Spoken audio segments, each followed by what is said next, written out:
राम राम दोस्तों। जो Haryana PGT HTET का जो एग्जाम हुआ बच्चों, उसके मैथ और रीजनिंग की आंसर की हम डिस्कस करेंगे। मैथ्स और रीजनिंग की आंसर की जो डिस्कस करेंगे बच्चों। तो देखिए, आपके सामने क्वेश्चन है, कूट भाषा में रीजनिंग का क्वेश्चन है कि कूट भाषा में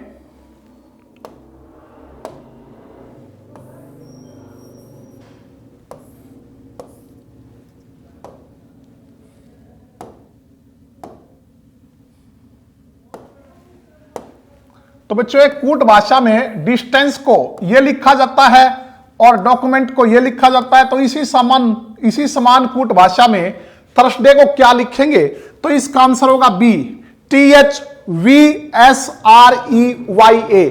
THVSREYA। आगे देखिए बच्चों, अगला है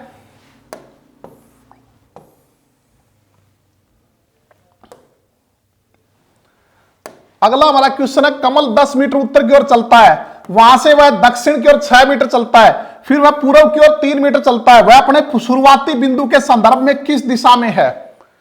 तो बच्चों इसका आंसर आएगा उत्तर पूर्व। कौन सा आंसर होगा? उत्तर पूर्व।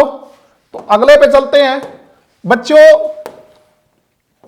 सिर्फ आपको जो मैं आंसर बता रहा हूं, इनका डिटेल सॉल्यूशन जो वो कल करेंगे, कल की वीडियो में आप देखना ना भूलें।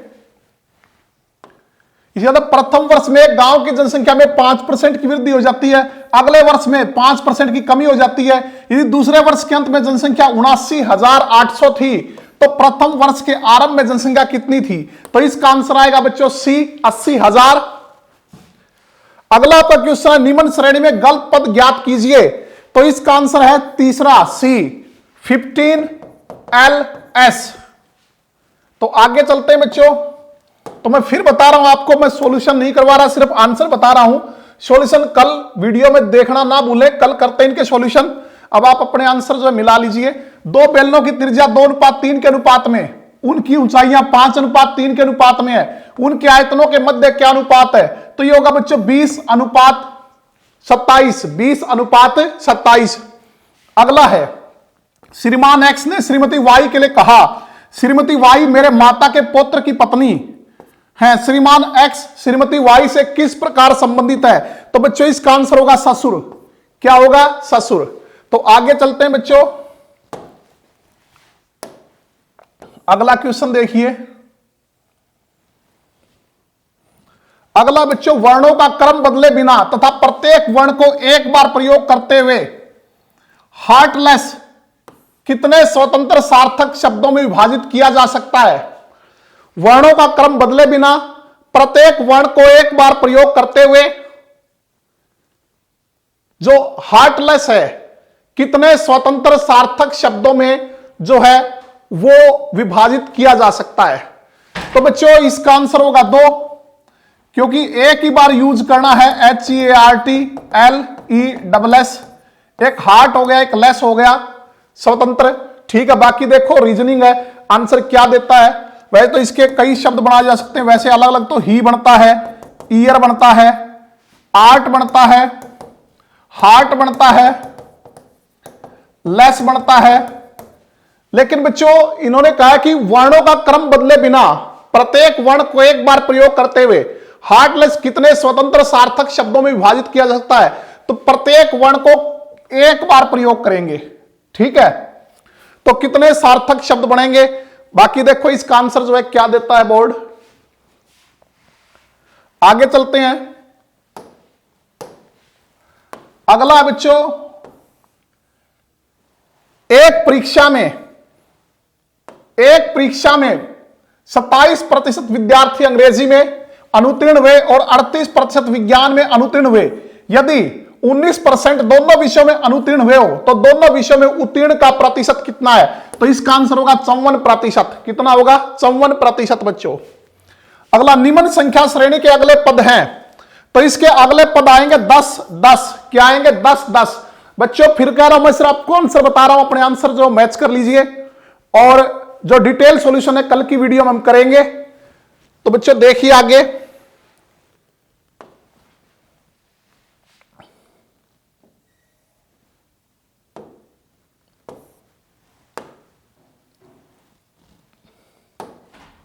आगे चलते हैं।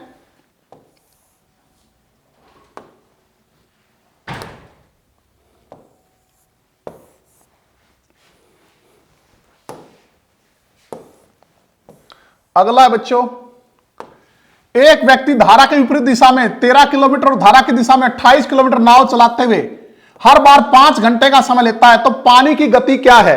तो इसका आंसर आएगा 1.5 किलोमीटर प्रति घंटा, 1.5 किलोमीटर प्रति घंटा। तो अगला है बच्चों, यदि श्याम 1 से 100 तक के सभी पूर्णांक लिखता है तो वह कितनी बार 3 लिखता है? तो 3 लिखता 20 बार।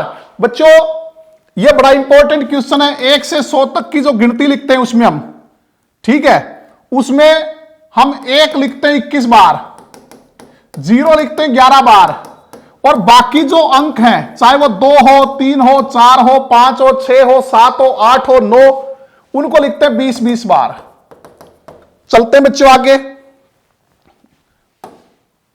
तो आगे देखिए, अगला है ए बी से बड़ा है जबकि सी और डी ई से बड़े हैं। ई ए और सी के मध्य में है और सी बी ए से बड़ा है, सी बी से बड़ा है, तो निम्न में से कौन सा कथन अनावश्यक रूप से सत्य है?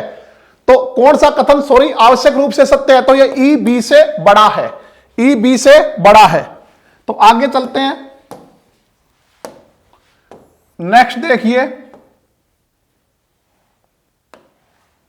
एम टी आर के और डी में प्रत्येक की लंबाई अलग है। एम केवल टी से छोटा है और डी केवल के से लंबा है। इनमें से तीसरा सबसे लंबा व्यक्ति कौन सा है? तो तीसरा सबसे लंबा व्यक्ति आएगा आर।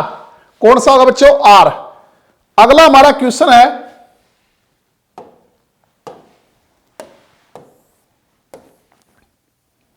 तो बच्चों अगला हमारा क्वेश्चन है, 1 सही 3/4 इसकी पावर 4 है, -2 से 1/3 इसकी पावर 4 है, बटा 1 से 3/4 इसका वर्ग, -2 से 1/3 इसका स्क्वायर, इसका वर्गमूल किसके बराबर है?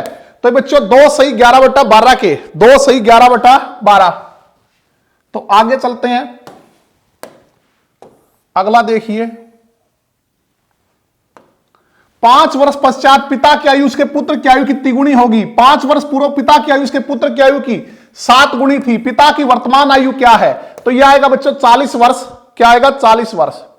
अगला है, एक व्यक्ति सिर नीचे और पैर ऊपर करके योग अभ्यास कर रहा है, उसका चेहरा पश्चिम दिशा की ओर है, तो उसका बायां हाथ किस दिशा में होगा? तो यह होगा बच्चों उत्तर दिशा में। कौन सी दिशा में? तो बच्चों हम डिटेल से सॉल्यूशन कल की वीडियो में करेंगे, ध्यान रखना। आगे चलते हैं,